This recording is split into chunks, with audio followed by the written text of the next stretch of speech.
I'm a little sick, so excuse the voice, but today we're gonna talk about, we're just gonna have a casual round.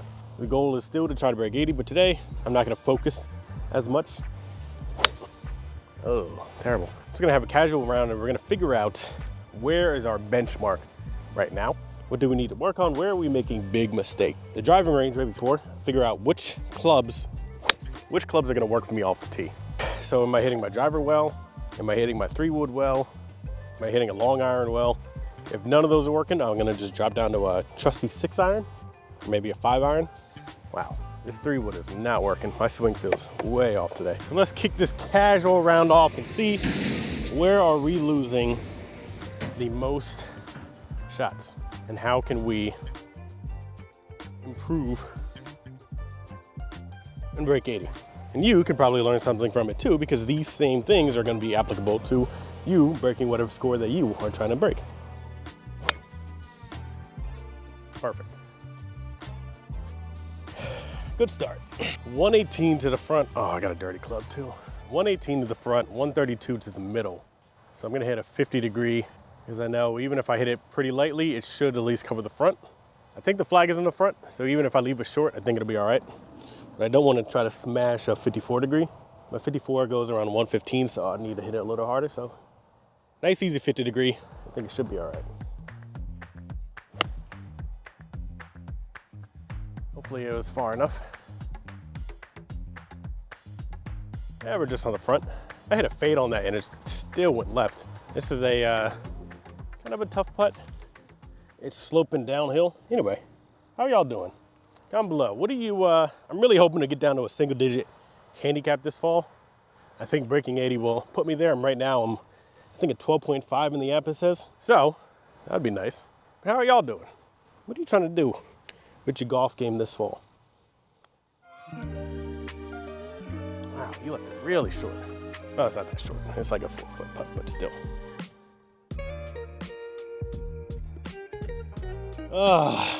Nice little par to start. I got a funny story to tell y'all.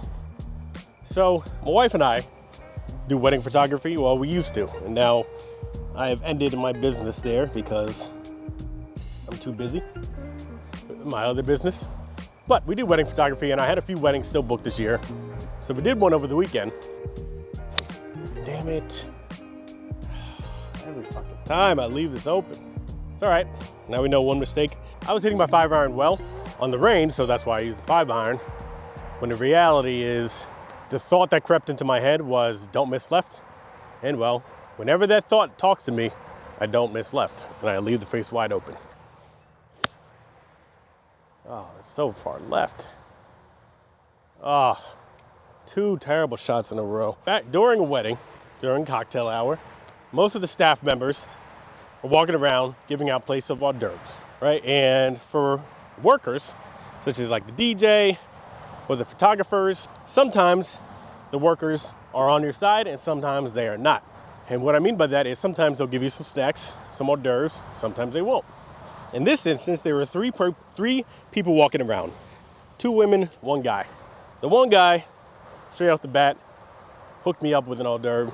I took a bite, I gave the other half to my wife. Why? Because I'm a good husband. That's it. Ooh, they're running. Tough start on this par 3. I never scored well on this par 3. I mean, it's a long par 3, so.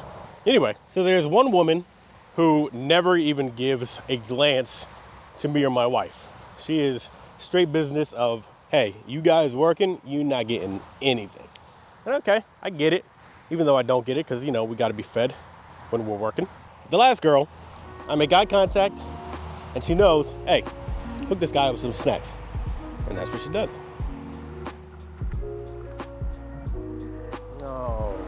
Those are 2 pretty obvious mistakes, so I don't feel like I need to explain them. So anyway, back to the story. So throughout the cocktail hour, the guy and the 1 girl are giving me snacks.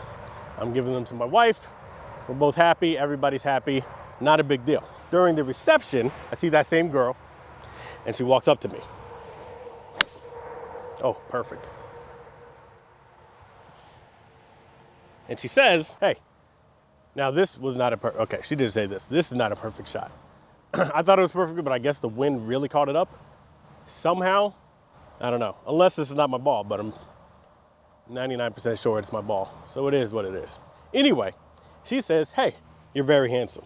And immediately I'm like, oh no, she got the wrong idea of what I wanted earlier. I didn't want to flirt with her. I just wanted some snacks. I'm thinking this is probably how women feel almost every day of their life when they're just nice to a customer, when then they're the barista and the guy thinks, oh, she's into me. I just wanted some snacks. That guy didn't think I was flirting with him because I was getting some snacks, but she did. Now, she continues her sentence, obviously. She says, I'm just wondering if you're single. I'm like, nope. I'm actually here with my wife right now. She's right over there. And she's like, oh, and then she walks away. Oh, come on, man. Now, part of me felt bad for her. I mean, I respected her attempt, you know. You got to shoot your shot, you never know. But I also felt bad for her because shutting someone down pretty immediately is the right way to do it. But, you know, I know she probably felt embarrassed. She shouldn't, but I know she probably did by the way that she ran off. And then she avoided us for the rest of the night. Now, the mistake that I made here was the tee shot did not go far enough somehow. And then my second shot, I probably could have been a little bit more aggressive with it. And I want any, probably of like my 6 women viewers to comment below.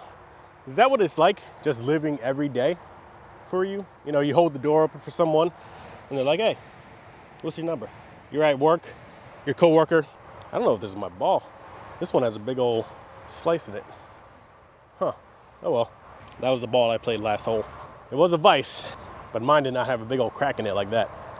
So inspect your ball before you actually do anything. Anyway, I want any of my women viewers to comment below.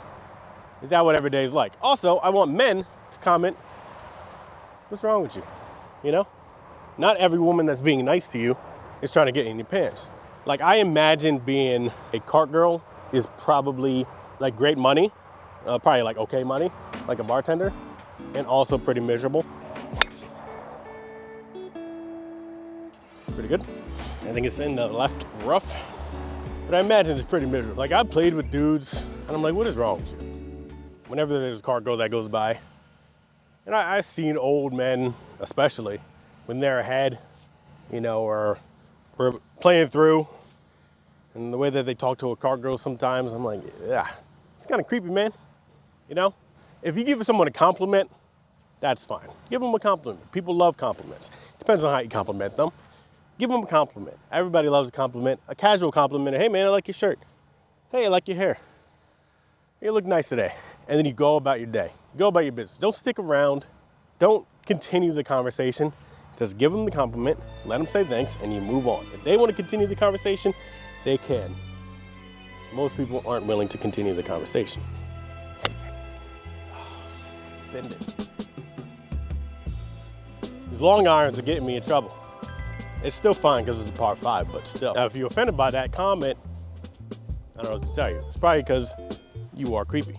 You are allowed to shoot your shot with anyone, right? Now, if they're married, you can shoot your shot. That's still weird, especially if you know it. That's on you. And you can shoot your shot to anyone. People doing the job, they probably don't want to get hit on, but you never know. But it's very simple. You got to learn how to shoot your shot without being weird and creepy, you know? If you give them a compliment, and they say thank you, and they continue the conversation, just go ask them for the number, you know? Get the job done. Don't stand around being weird. If you give them a compliment, they don't, and they just say thank you. Don't continue it, just, you know, come back next time. See if they want to start a conversation next time. What I'm trying to say is just don't be weird.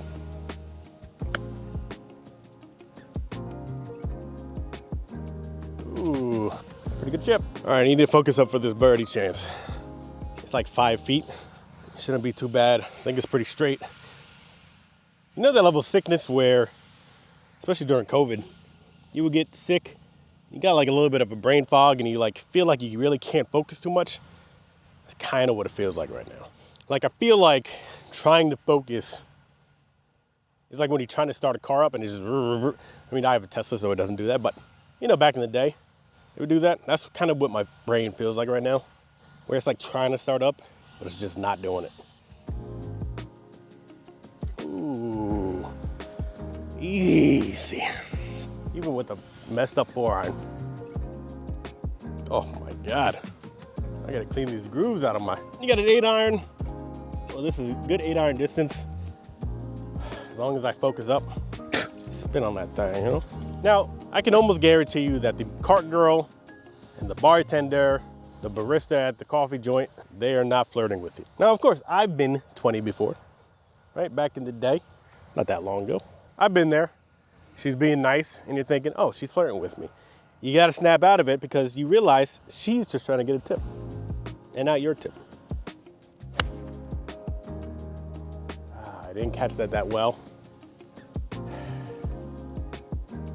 Yep, that's what happens when you don't catch it well. Don't even take a divot, but we're still in a fine spot. Now these kind of lies, let me give some actual advice instead of storytelling. These kind of lies, you're going to have to learn how to chip out of when you're trying to score lower, because you really want to try to get them close. Just like every other shot, of course, but a little bit more firm lie uphill, right? So I'm taking less club because I don't want to get too much loft and hit it short. I have my 54 degree, and I'm gonna try to bump this. What I don't want to do is I have a slightly open club face with this, because one, I don't want the club to bounce off of the ground when it's firm, you know, bounce into the ball and the ball goes flying over the green.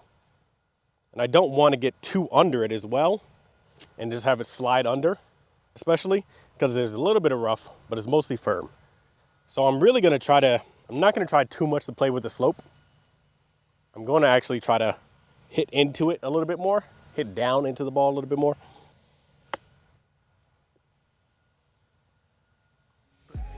Just like that. Now we have a little tap in. Try to be self-aware, right? And now obviously, you know, I'm married, I have a kid. I'm not hitting on people. I always think about, like, in my early 20s when I was out there, I wonder, like, was I ever the creepy dude? I don't think I was. But I mean, you have to be creepy to one person in your life, right? Like one person, you're like, hi, and they're probably like, ew, what's wrong with this dude? Why is he being weird? Or you try to be friendly to somebody in class or in college, and they're like, hey, this dude's trying to hit on me. I'm not trying to hit on you. I was trying to be nice.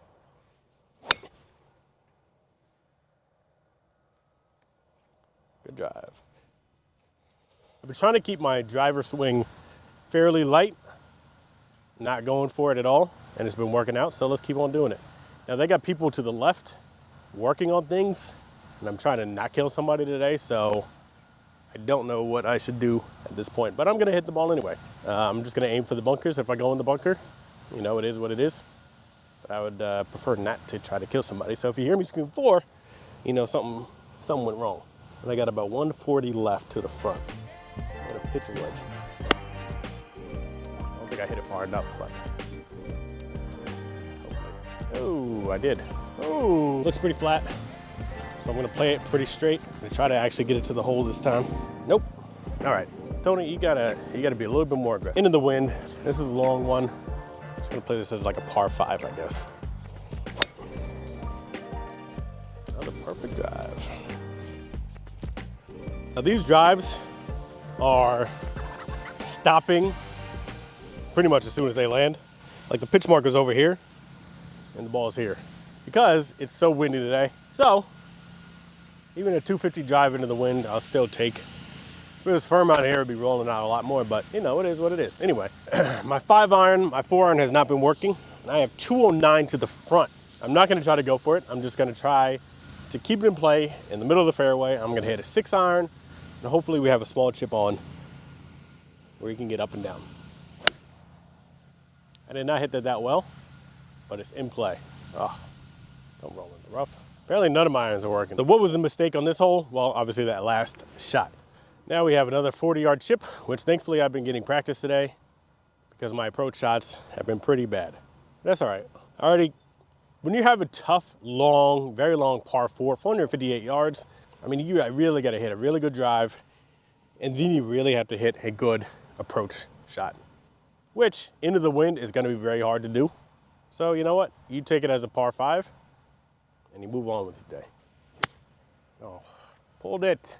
Oh, that was a mistake. There are a lot of things that I've been messing up today, and it's mainly been my wedges and my approach shots.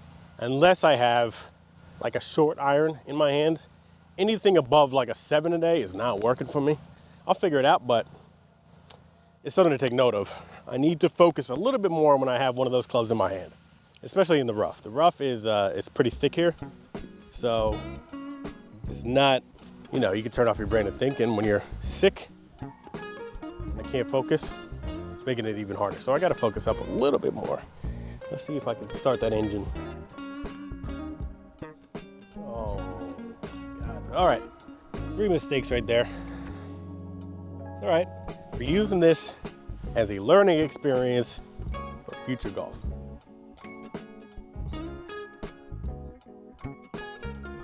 Good putt, but everything else is bad. Now I got a leaf dude in the middle of the fairway, so I can't hit. Tell me what, let me tell you a little bit about ideas for videos I got, and comment below if you're still watching. What do you think would be good? None of them, all of them, some of them? I don't know. So one really good idea that I think I really have, and I think could be inspiring to a lot of people, is making like a short film or inviting someone out to play. That's like a father and son duo, you know, 2 brothers, mother, daughter, dad, daughter, whatever the combination is. Really to just kind of inspire, you know, family members to play a little bit more. But I'd really like to try to invite them to like a place where they wouldn't have access to playing. I mean, I would have to get access myself first. Get them out there, film it, inspire them to play, and inspire other people to invite their loved ones to play golf with them. It doesn't matter if they're good or not, but it's just mattering about, are they going to, it's just about getting them out to play a little bit, right? So I think that could be nice for like Father's Day, Mother's Day, you know, a video like that, and that could be fun to do. I really want to get more travel up in there, see more places, especially during the fall. So I think traveling and trying to get some golf to new courses could be really cool, you know? Tell me if you actually guys care about seeing some new courses, or really only about the information about scoring better, really. Which obviously is not gonna change, but also I'm thinking about trying to get some subscribers out here and seeing if I can help them break 100 or break 90, you know, for the first time. I think that one is probably the easiest of the 3 to do. So I've been thinking about that. So maybe if you're, you know, in the New Jersey area, hit me up, let me know. And I'll think about trying to do that, you know? I'm just gonna hit, because this guy should be far enough down there. My body's getting cold, my body's sick. I don't think I'm gonna play 18 holes today. You could hear in my nose. Oh, took too long. I mean, we're fine. I barely hit the ball with that. That was off the bottom of the face. But we faded, thankfully, back into existence. Now, unfortunately, fall golf has arrived, which I love, but that means the guy is blowing leaves everywhere, which means if your ball goes in the rough when they're blowing leaves, your ball is gone. So I dropped it around here. Hopefully I find it somewhere on the way, but this is around the 240 mark, so I dropped it back on the average driving distance I had today, and I still left it in the rough. Got 100 yards from the rough. I think this is gonna fly. I'm still gonna try to hit 100 yards, and if it flies, it should be good because it's 100 yards to the front. So let's see.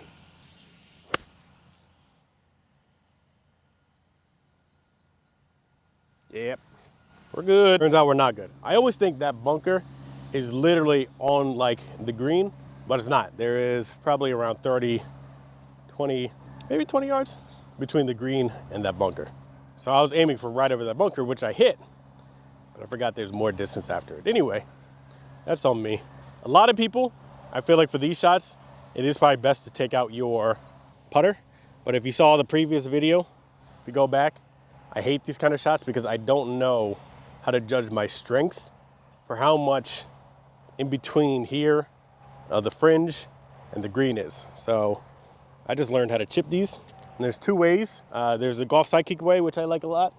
If I was a little bit closer, I would do that, where I just do toe down and I just try to swipe the ball because it pops up nicely and it rolls out a little bit, but it's really good for like 10, 15 yard shots or when you're really close to thick rough. But here we have a little bit more distance, so I need to let it run just a little bit. So I'm gonna grip down and I'm gonna do kind of like a putting stroke just with the wedge.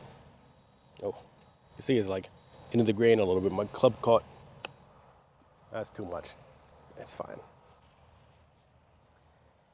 I would say that's a mistake on my end for my abilities. I know I could have landed that closer.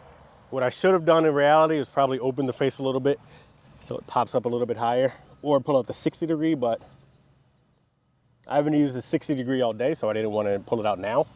Anyway, this is for par. So let's see if we can make the par. The reed feels good. We made the par. Putting feels good today. I'm just leaving it short, but now I'm not. Anyway, I guess that'll give me time to talk to y'all. The reason why I wear these shades, by the way, is not for fashion, even though obviously I look good because people hit on me when I'm doing my job. But it's, anyone else just have a hard time following the ball sometimes? Like sometimes when I'm not wearing shades, I hit the ball and it just disappears. And my vision is good. I don't know what's going on, but you know, that just happens sometimes. So anyway, comment below what you learned, if you learned anything at all. Ooh, nice little beautiful fade. That's what I like to see. Now, comment below if you learned anything. Today, what really worked for me, driver. Driver was the high point today. What did not work for me was my mid to long irons and my 54 degree, even though that was the only wedge I used. So, gotta figure that out. Let's go finish this out. I want you to comment below if you're still watching, which most of you aren't, I know. I see the stats, but I know some of you are.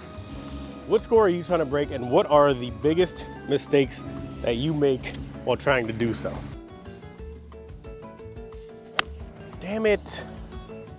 My irons are fucking awful today. Well, I need to do some work if I want to break 80 with those.